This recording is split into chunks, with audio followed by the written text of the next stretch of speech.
जय हिंद दोस्तों, मैथमेटिक्स में हिंदी में आपका स्वागत है। दोस्तों आज मैं आपको कक्षा 10 का चैप्टर चौथे का उदाहरण 6 हल कराऊंगा। उदाहरण हमारे पास है दोस्तों। एक धर्मार्थ ट्रस्ट 300 वर्ग मीटर क्षेत्रफल का एक प्रार्थना कक्ष बनाना चाहता है जिसकी लंबाई उसकी चौड़ाई के 2 गुने से 1 मीटर अधिक हो। कक्ष की लंबाई एवं चौड़ाई क्या होनी चाहिए। दोस्तों हमारे पास एक प्रार्थना कक्ष है जिसका क्षेत्रफल दे देगा दोस्तों 300 मीटर स्क्वायर दे देगा है और हमने इसकी लंबाई और चौड़ाई ज्ञात करनी है। दोस्तों ये होता है प्रार्थना कक्ष का लंबाई। ये लंबाई हो जाएगी दोस्तों। ये क्या हो जाएगी दोस्तों, चौड़ाई।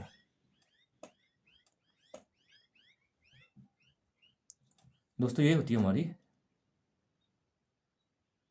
चौड़ाई होती है। दोस्तों हमें निकालना क्या है दोस्तों, इस कक्ष की लंबाई और चौड़ाई हमने निकालनी है।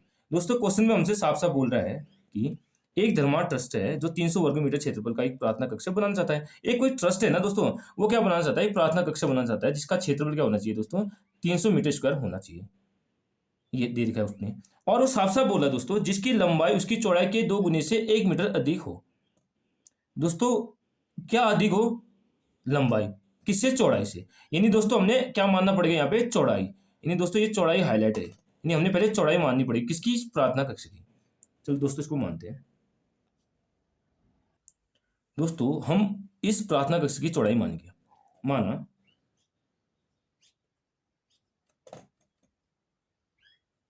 प्रार्थना कक्ष की चौड़ाई,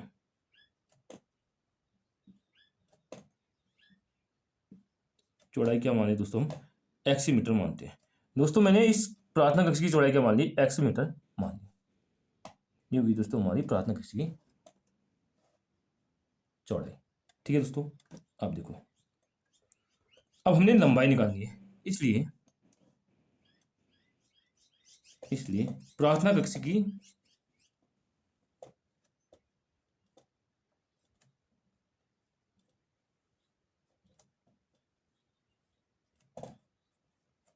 लंबाई, दोस्तों लंबाई कैसे निकलेगी, ये हमको क्वेश्चन में साफ साफ दे रखा है।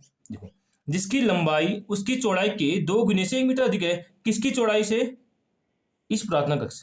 यानी प्रार्थना कक्ष की चौड़ाई क्या मानी मैंने, एक्स मीटर। यानी इस एक्स मीटर का 2 गुना से 1 अधिक है, यानी 1 मीटर अधिक है। दोस्तों प्रार्थना कक्ष की लंबाई कैसे निकलेगी दोस्तों, इसने साफ साफ दे रखा है, जिसकी लंबाई उसकी चौड़ाई के 2 गुने से 1 मीटर अधिक है। किसकी चौड़ाई, यानी प्रार्थना कक्ष की चौड़ाई, यानी एक्स का 2 गुना 2x से 1 अधिक है, यानी +1 अधिक है। दोस्तों ये निकल गई हमारी क्या, लंबाई निकल गई। दोस्तों चौड़ाई मैंने एक्स मीटर मान रखा था, तो लंबाई क्या निकल गई मेरी, 2x + 1 मीटर निकल गई। दोस्तों यहां तक कोई परेशानी नहीं होनी चाहिए आपको। देखो दोस्तों, ये कक्ष किस शेप में, किस आकार में दोस्तों, ये आयत के आकार में, यानी ये आयताकार है। दोस्तों प्रार्थना कक्ष किस शेप में, किस फिगर में, ये हमारा आयताकार है। इसलिए हमने क्या निकालना पड़ेगा दोस्तों, कक्ष का क्षेत्रफल। इसलिए कक्ष का क्षेत्रफल प्रार्थना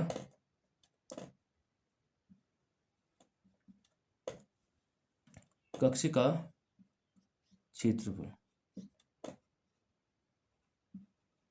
देखो दोस्तों, प्रार्थना कक्ष का क्षेत्रफल यानी इसका क्षेत्रफल क्या दे देगा हमको, 300 मीटर स्क्वायर दे देगा।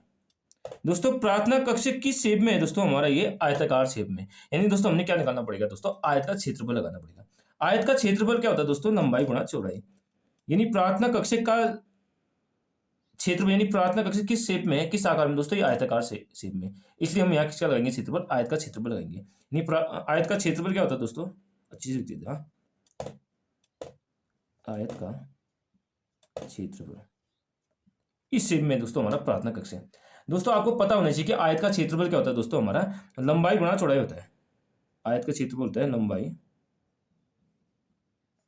गुणा चौड़ाई होता है। ये हमको दे देगा दोस्तों 300 मीटर स्क्वायर। दोस्तों हम लिखते हैं 300 लिख लेते हैं। लंबाई क्या दोस्तों, हमने यहाँ पे लंबाई क्या निकाली हमने, 2x + 1। लंबाई की जगह लिखेंगे दोस्तों 2x + 1। और चौड़ाई क्या दोस्तों, देखो दोस्तों इस प्रार्थना कक्ष की चौड़ाई क्या हमारी, x मीटर। यानी चौड़ाई क्या हो जाएगी दोस्तों, x, चौड़ाई की जगह x लिखेंगे, बराबर दे देगा हमको 300। दोस्तों अब आगे सॉल्व करते हैं, इसको हल करेंगे। दोस्तों 2x प्लस 1 को हमने x से गुणा करना है। पहला ये 2x किससे गुणा होगा, x होगा। 2x से गुणा x क्या होता है दोस्तों, 2x स्क्वायर होता है दोस्तों, बीच में प्लस लगेगा, 1 गुणा x क्या होगा, x हो जाएगा बराबर 300। दोस्तों बहुतों के मन में डाउट होगा कि ये 2x गुणा x 2x स्क्वायर कैसे हुआ। दोस्तों ये डाउट मैं अभी आपको पूरा कराता हूँ।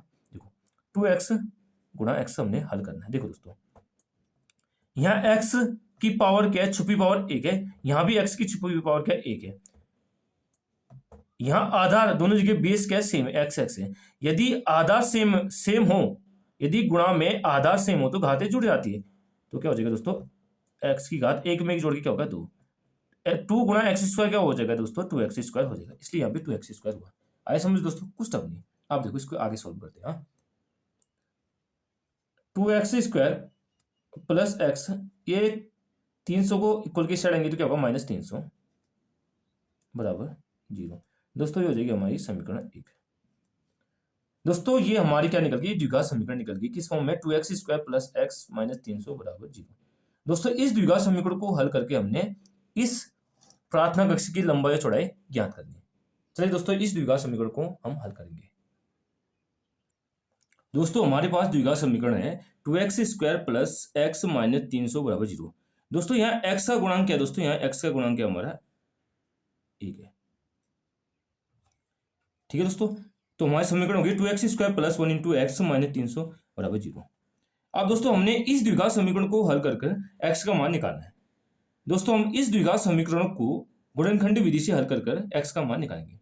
दोस्तों हम गुणनखंड विधि में करते क्या है, इस x स्क्वायर के गुणांकों को हम इस कांस्टेंट c यानी 300 से गुणा करेंगे, यानी 300 गुणा 2 क्या होता है 600, यानी दोस्तों हमारा क्या गया 600। यानी दोस्तों हमने 600 के ऐसे दो फैक्टर निकालने जिसको घटा के क्या आना चाहिए, हमारा 1 आना चाहिए।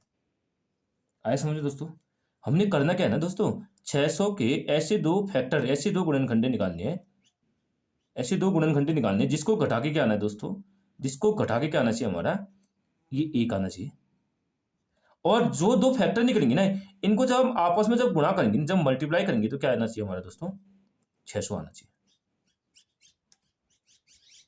आए समझो दोस्तों, यानी दोस्तों हमने 600 के ऐसे दो गुणनखंडे निकालने हैं जिनको घटा के 1 आना चाहिए और गुणा करके 600 आना चाहिए। चलिए दोस्तों 600 के हम गुणनखंडे निकालते हैं। दोस्तों 600 गुणनखंडे आपको निकालने आने चाहिए।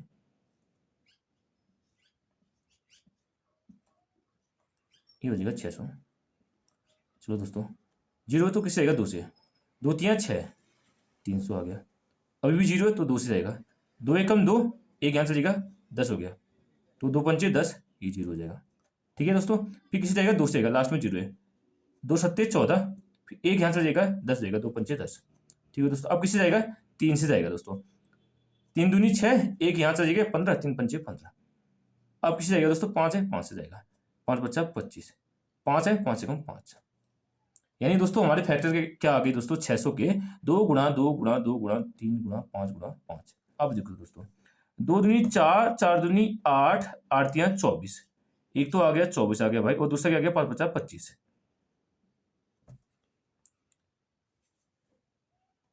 देखो दोस्तों दोबारा देखते हैं, हमारा पहला क्या बन गया, 2 दूनी 4, 4 दूनी 8, 8 3 24, यानी पहला फैक्टर तो मेरा क्या आ गया 24 आ गया, 24 आ गया, और दूसरा क्या आ गया 5 बच्चा 25, 5 बच्चा 25, दूसरा फैक्टर क्या आ गया 25। अब हम चेक करते हैं दोस्तों, क्या 25 में से 24 घटा के 1 आता है, हाँ आता है, और 25 को 24 से गुणा करके क्या आता है, 600 आता है, हाँ आता है। यानी दोस्तों मैंने 600 के दो गुणनखंड क्या निकाल दिए, 25 और 24 निकाल दिए। यानी देखो दोस्तों 600 गुणनखंड क्या निकाल दिया, पहले मैंने 25 निकाल दिया, दूसरा 24। अब देखो दोस्तों 25 माइनस 24 क्या होता है दोस्तों, 1 होता है, यानी 25 में से 24 घटा के 1 आता है, और जब इस 25 को ना इस 24 से गुणा करेंगे ना दोस्तों, हमारा 600 आना चाहिए। 25 गुणा 24 क्या होता है 600। यानी दोस्तों हमने दो फैक्टर निकाल दिए 600 के, 25 है पहला फैक्टर और दूसरा फैक्टर 24 है। आज समझो दोस्तों कुछ टफ नहीं। चलिए आगे बढ़ते हैं। अब देखो दोस्तों हमने क्या करना था दोस्तों, यहाँ एक्स स्क्वायर गुणा 2 को 300 गुणा करना है 600, 600 के ऐसे दो फैक्टर निकालने जिसको घटा के हमारा 1 आना चाहिए। यानी पहला फैक्टर हो गया हमारा 25, दूसरा हो गया 24। चलिए दोस्तों क्वेश्चन करते हैं, 2x square plus 25 minus 24 into x minus 300 बराबर 0। ठीक है दोस्तों, 25 माइनस 24 क्या था 1, 1 इंटू एक्स 1x आ गया ऐसे।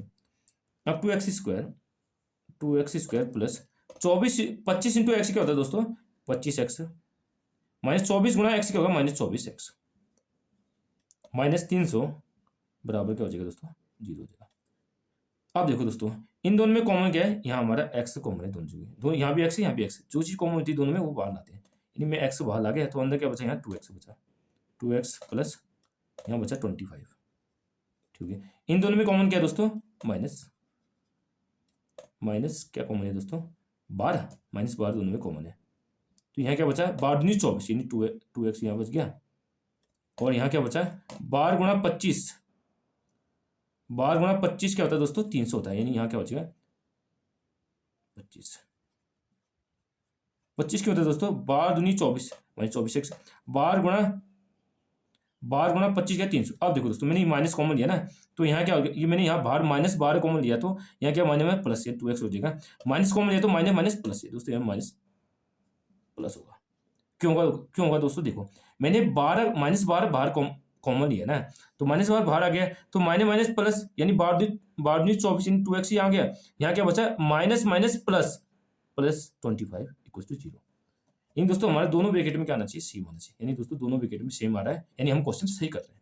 देखो दोस्तों जब दोनों ब्रैकेट में सेम होती ना जो वैल्यू उसको हम बाहर लाते हैं, यानी उसको हम कॉमन लाते हैं।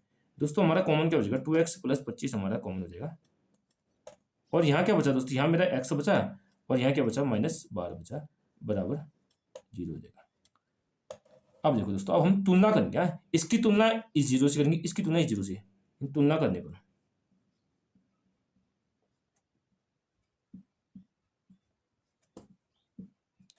हम पहले तुलना करते हैं 2x प्लस 25 की तुलना हम 0 से करते हैं।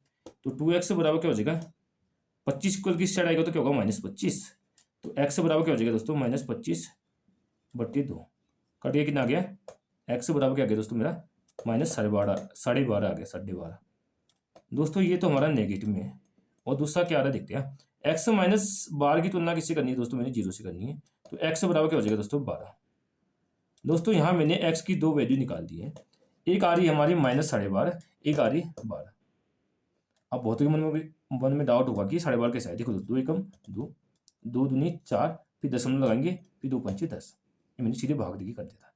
दोस्तों एक आ रही है हमारी पॉजिटिव आ रही है x इक्वल टू 12, एक आ रही है नेगेटिव आ रही है। दोस्तों आयत की जो लंबाई, आयत की चौड़ाई हमारी नेगेटिव में तो नहीं हो सकती, यानी आयत की चौड़ाई हमारी पॉजिटिव में होगी, यानी x मैंने निकाल दिया 12 निकाल दिया। अब देखो आगे दोस्तों मैंने x किसे माना था, मैंने माना था कक्ष की चौड़ाई, इसलिए प्रार्थना कक्ष की चौड़ाई, प्रार्थना कक्ष की चौड़ाई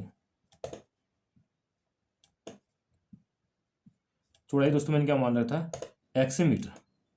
दोस्तों x की वैल्यू मैंने क्या ली 12, -12.5 भी नहीं लेंगे क्योंकि जो कक्ष की चौड़ाई नेगेटिव में नहीं हो सकती, इसलिए ये हमारा गलत हो जाएगा, ये हो जाएगा सही। हाँ चौड़ाई हमेशा पॉजिटिव होती है, नेगेटिव नहीं होती।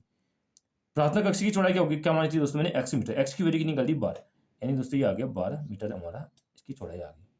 तो इसलिए लंबाई किसकी, प्रार्थना कक्ष की लंबाई, प्रार्थना कक्ष की लंबाई। दोस्तों लंबाई क्या मानी थी मैंने, क्या थी हमारी 2x प्लस 1 मीटर।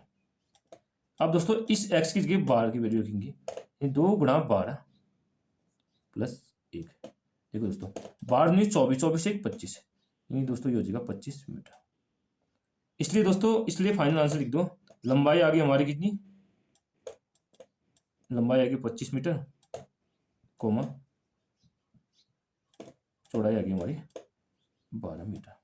दोस्तों ये दोनों हमारा फाइनल आंसर हो जाएगा। चलिए दोस्तों आज यहीं तक करते हैं। अगर वीडियो पसंद आई तो वीडियो को लाइक कीजिए, चैनल पर नहीं तो चैनल को सब्सक्राइब कीजिए और कमेंट में बताने कि आपको वीडियो कैसी लगी। Thank you, have a nice day.